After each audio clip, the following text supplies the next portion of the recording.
Morning students. तो morning हम देखे थे ट्रांसवर्स स्टैंडिंग वेव्स, तो उसमें थोड़ा सा अपलोडिंग का फिर से इशू आया था, जिस वजह से वो पूरा लेक्चर अपलोड नहीं हो पाया था। 9 या 10 मिनट्स का ही था, तो उसको मैं कंटिन्यू यहाँ पे कर रहा हूँ।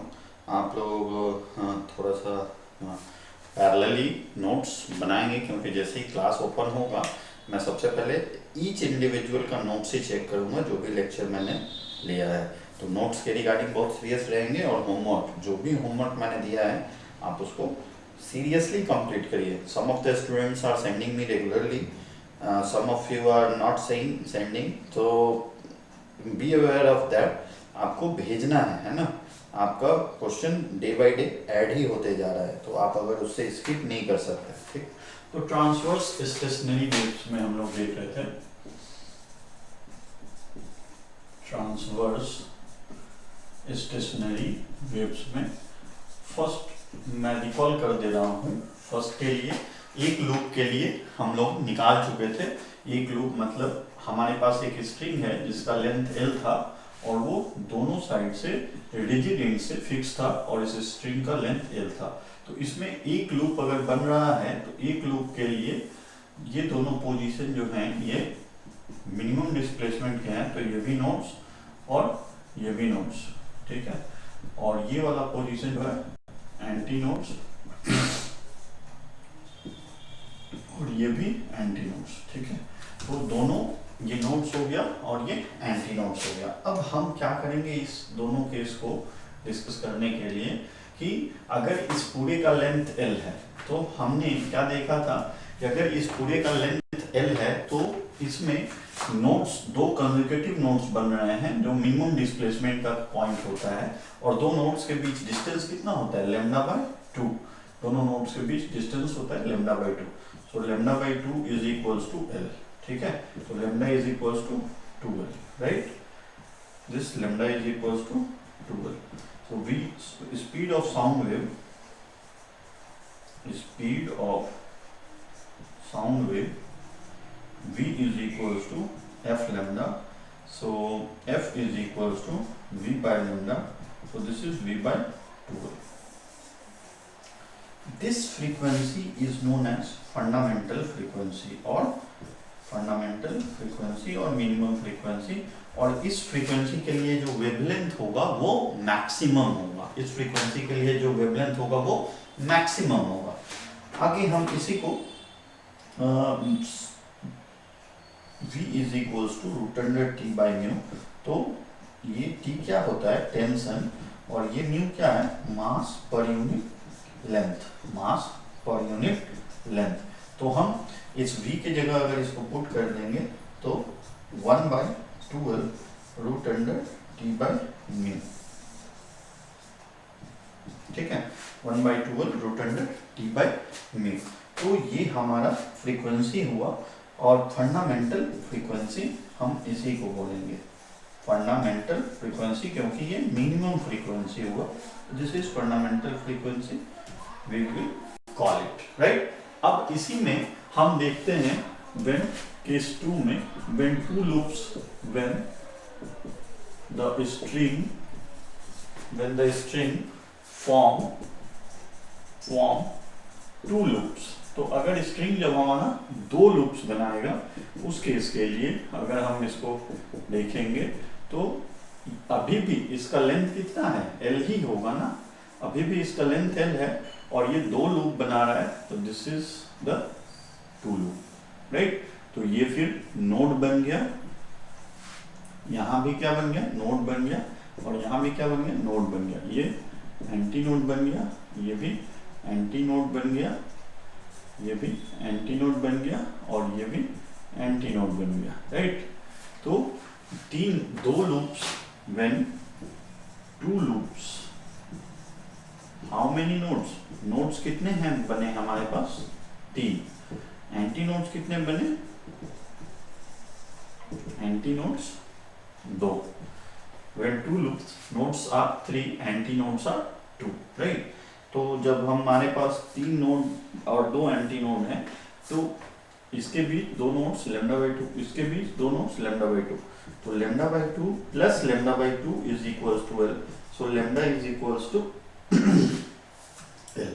और अगर मैं इस फॉर्मूले से यूज करूं v is equals to F lambda, so this f is equals to v by lambda, और लेमडा की जगह पे जब मैं l यूज कर दूं तो दिस इज, अब मैं इसको फर्स्ट वाले फॉर्म में, चूंकि ये v बाई 2l है तो v बाई 2l लाने के लिए मैंने 2 से मल्टीप्लाई किया, तो ये वाला जो फ्रीक्वेंसी है ये हमारा क्या कर रहा है, सेकंड हार्मोनिक और फर्स्ट ओवर टोन। ये फ्रीक्वेंसी मेरा क्या कर रहा है, सेकंड हार्मोनिक और फर्स्ट ओवरटोन। और चूंकि हम v के जगह क्या पुट कर सकते हैं, root under T by mu, तो जब हम यहाँ पुट करेंगे f2, so this is 1/2l 2v/2l root under T by mu. ठीक है, टी बाई म्यू, या फिर हम यहाँ लिख देते हैं 2/2l root under T by mu. ये हमारा F2 हुआ। F2 means this is second harmonic और first overtone. This is second harmonic और फर्स्ट ओवरटोन। फर्स्ट वाले में कितने नोट्स बने, फर्स्ट एक लूप में कितने नोट्स बने, नोट्स दो, और एंटी नोट्स कितने बने, एंटी नोट्स एक। ठीक है, अब इसी में केस थर्ड हम लोग देखेंगे जिसमें 3 लूप बन रहे हैं, हो तो 3 लूप में हम देखेंगे 3 लूप के लिए हमारे पास कितने हैं।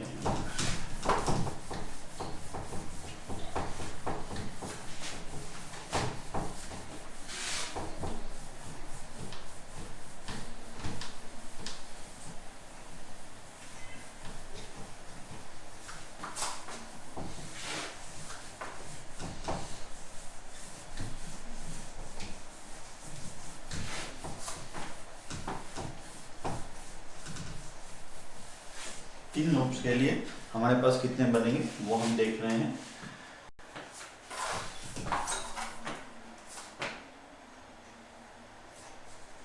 Case 3, when the string forms, when the string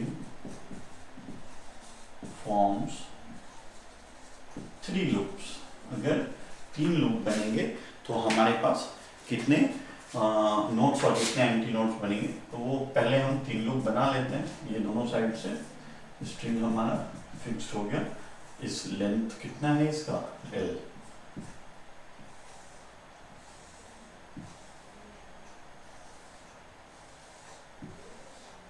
ठीक है, तो ये L, ये क्या हुआ नोट्स, ये भी क्या हुआ नोट्स, ये भी क्या हुआ नोट्स, और ये भी क्या हुआ नोट्स। ये क्या हुआ एंटी नोट्स, ये क्या हुआ एंटी नोट्स, ये क्या हुआ एंटी नोट्स। ठीक है, तो in case of 3 loops we have number of notes that is 4, number of anti notes that is 3। अब दो नोड्स के बीच का डिस्टेंस λ/2, ये λ/2 और ये भी λ/2, so λ/2 plus λ/2 plus λ/2 is equals to L, so 3 λ/2 is equals to L, so λ is equals to 12/3, right. So अगर v is equals to f lambda में यूज करूं तो f is equals to v by lambda और v 12/3, so this 3 into v by 12, so this frequency f3, this is third harmonic, or which is equals third harmonic, or we can call it a second overtone, or this f3 is equals to 3 into v by 12, ये length के term में, और this f3 we can write 3/12 root under t by mu, ये दोनों frequency के term में। ठीक है, तो सेकंड थर्ड हार्मोनिक बोलिए या सेकंड ओवरटोन बोलिए। अब इसी के बेसिस पे हम लोग जनरलाइज कर देते हैं कि जब nth लूप बनेगा तो case 4, when it forms nth loop, n loop, when it forms n loop. तो अगर n loop बनेगा तो नंबर ऑफ नोड्स जितने लूप बनते हैं उससे एक ज्यादा n+1, number of anti nodes जितने लूप होते हैं उतने ही एंटी नोड्स होंगे n। और अगर हम यहाँ पे जैसे सेकंड के लिए 2v/12, थर्ड लूप के लिए 3v/12, तो for n loop the nth harmonic is what is nv/12, और इसको हम nth हार्मोनिक को टेंशन और इस टर्म में ये लिख सकते हैं, nth harmonic is equal to n/12 √T/μ, ठीक है, √T/μ। और फॉर nth लूप फिर से रिकॉल कर दे रहा हूँ, when it forms n loop, तो n लूप के लिए हमारे पास नंबर ऑफ नोड्स n+1 और number of anti nodes n for n loop, nth harmonic nv/12, और nth हार्मोनिक के लिए ये n/12। तो number of nodes, number of anti, t क्या हो गया यहाँ पे, t टेंशन हो गया, म्यू क्या हो गया यहाँ पे, मास पर यूनिट लेंथ हो गया, ठीक है।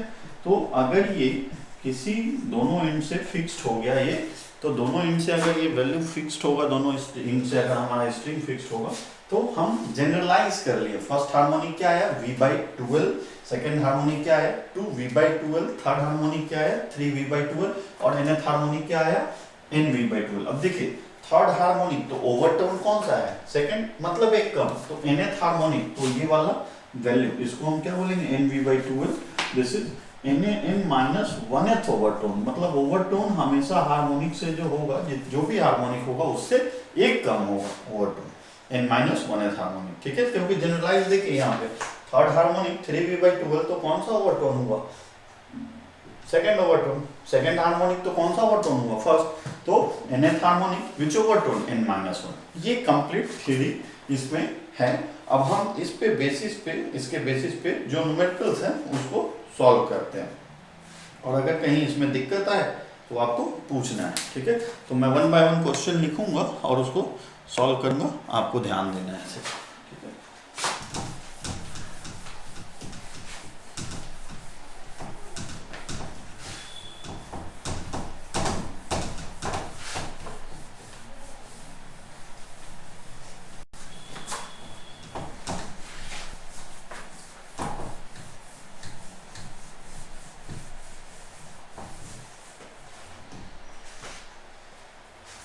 ठीक है, मैं फर्स्ट क्वेश्चन लिखने जा रहा हूँ, आप लोग ध्यान देंगे सारे स्टूडेंट्स, ठीक है।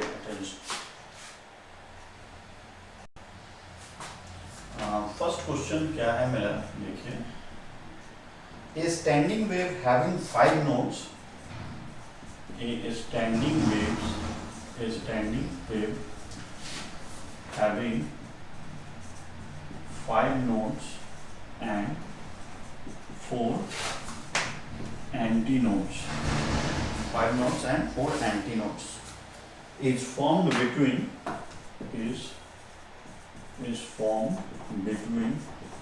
2 angstrom, distance, 2 angstrom distance.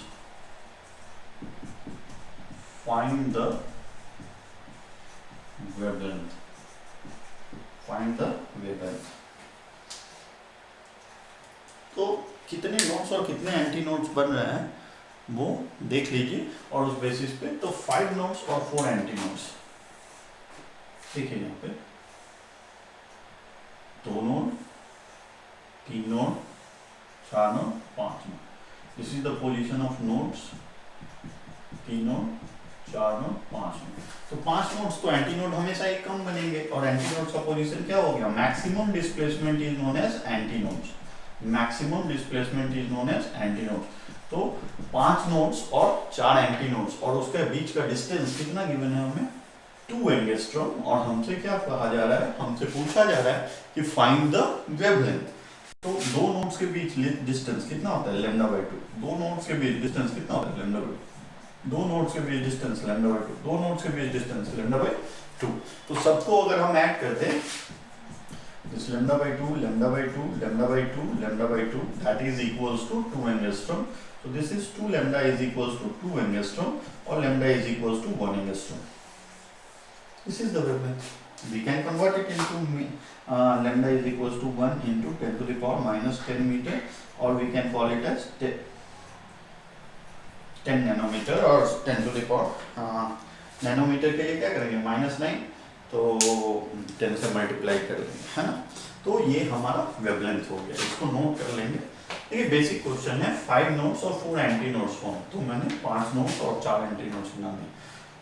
दो कंसेक्यूटिव नोट्स के बीच प्रीवियस क्लास में हम लोग देखे थे what is the distance lambda by 2। तो दो कंसेक्यूटिव नोट्स के बीच जो डिस्टेंस है लैम्डा बाई 2, तो lambda by 2 lambda by 2 lambda, lambda by 2 lambda by 2 lambda, lambda plus lambda 2 lambda, तो 2 lambda is equals to 2 angstrom. So we will get the answer for this is 1 angstrom, और 1 angstrom को आप metre में 10 to the power minus 10 metre लिख सकते हो, right. तो ये हमारा क्वेश्चन हुआ। नेक्स्ट क्वेश्चन हम देखेंगे।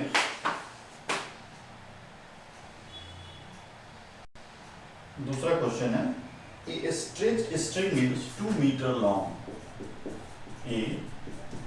A stretched string is 2 meter long. A stretched string is 2 meter long. Its mass per unit length is mass per unit length is 2 gram per meter. 2 gram per meter. It is stretched with a force of it is stretched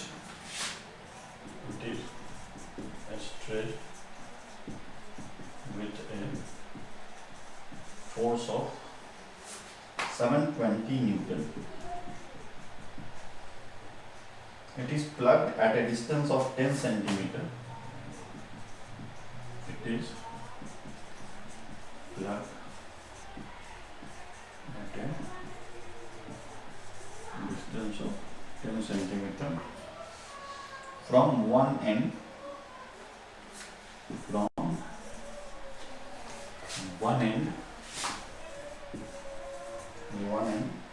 then find the frequency of note emitted by it. Then find the frequency of note emitted by it. Then find the frequency of note emitted by it. Question पढ़ते हैं, हमें question में क्या given है और उसके बाद उसको सॉल्व करते हैं, ठीक है। A stretched string is 2 meter long. तो हमें क्या गिवन है, एक स्ट्रेच स्ट्रिंग है वो 2 मीटर लॉन्ग है, तो उसका लेंथ 2 मीटर हमें गिवन है। And mass per unit length is 2 gram per metre, so we can call it as gram kg per meter. Then what is given? Tension is equals to 720 Newton. We have given tension. It is plugged at a distance of 10 centimeter from one end. इसको plug किया गया 10 centimeter from one end, ठीक है। तो 10 centimeter, तो हम plug distance निकालते हैं। plug distance क्या होता है?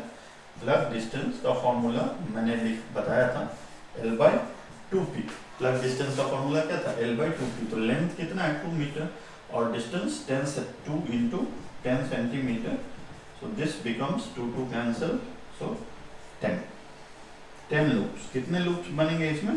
10 लूप्स। प्लग डिस्टेंस अब 10 लूप्स बनेंगे, तो हमसे क्या कहा है? Find frequency of note emitted by this. तो फ्रीक्वेंसी अगर 10 लूप्स बन रहे हैं तो how many notes?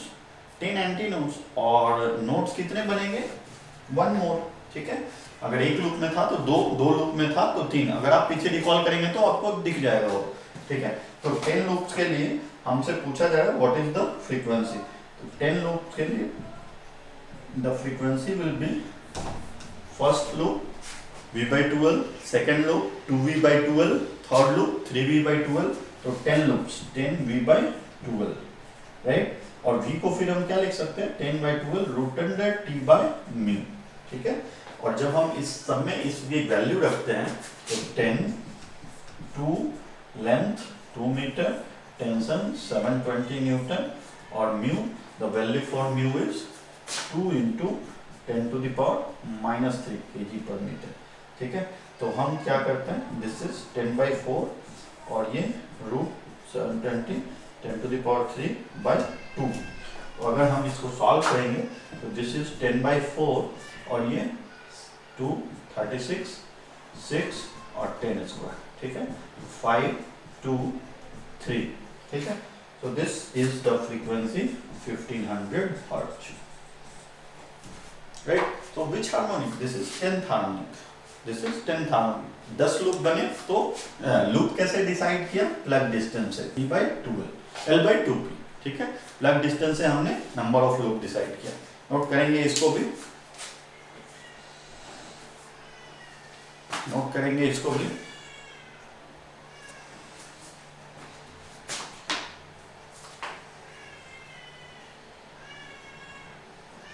Third question है, मिटाता हूं मैं इसको।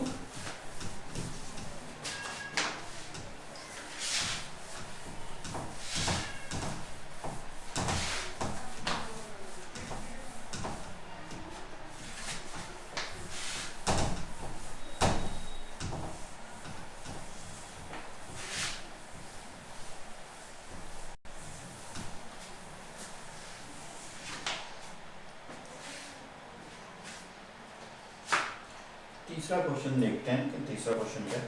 A string with mass density, a string with mass density, mass per unit length 9 into 10 to the power -3, 9 into 10 to the power -3 kg per meter is under tension of 360 Newton, is under tension of 360 Newton, is fixed at both ends, is fixed at both ends.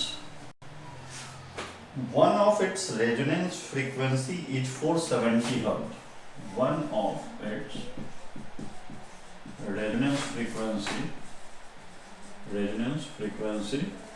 is 470 Hz. एक जो resonance frequency given है that is 470 Hz. The next higher resonance frequency is 560 Hz. The next higher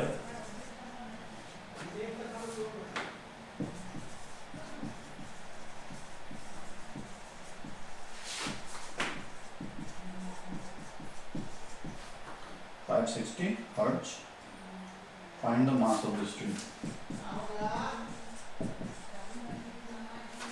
Find the mass of the string.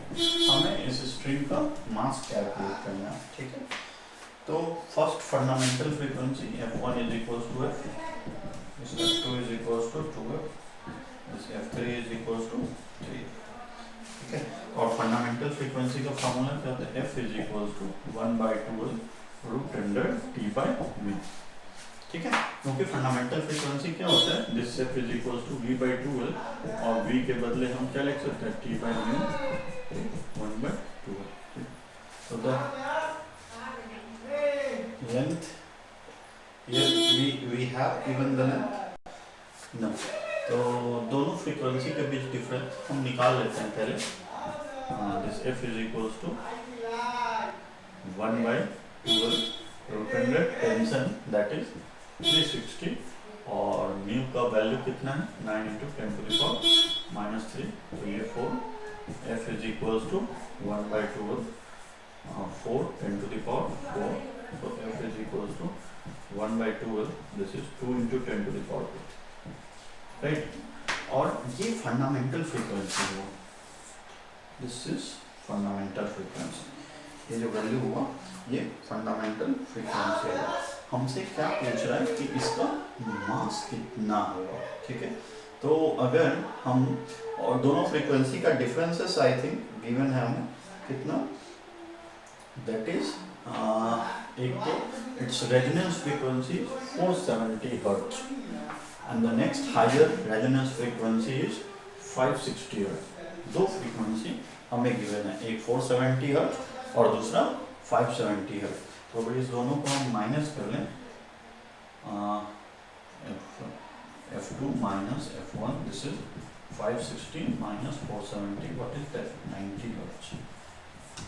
ये 90 hertz हमारा frequency given है और कौन सा resonance frequency है ये वैल्यू हमें नहीं पता है, we don't know this value. तो हम मास निकालने के लिए सबसे पहले what we can do, length भी हमें नहीं पता है,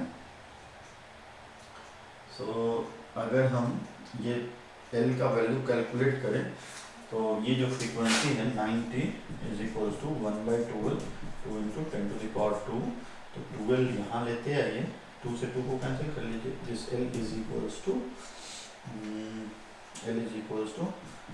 100/90 दैट इज 10/90, ठीक है। ये लेंथ ऑफ द स्ट्रिंग आ गया और हमसे क्या पूछा जा रहा है, find the mass of the string.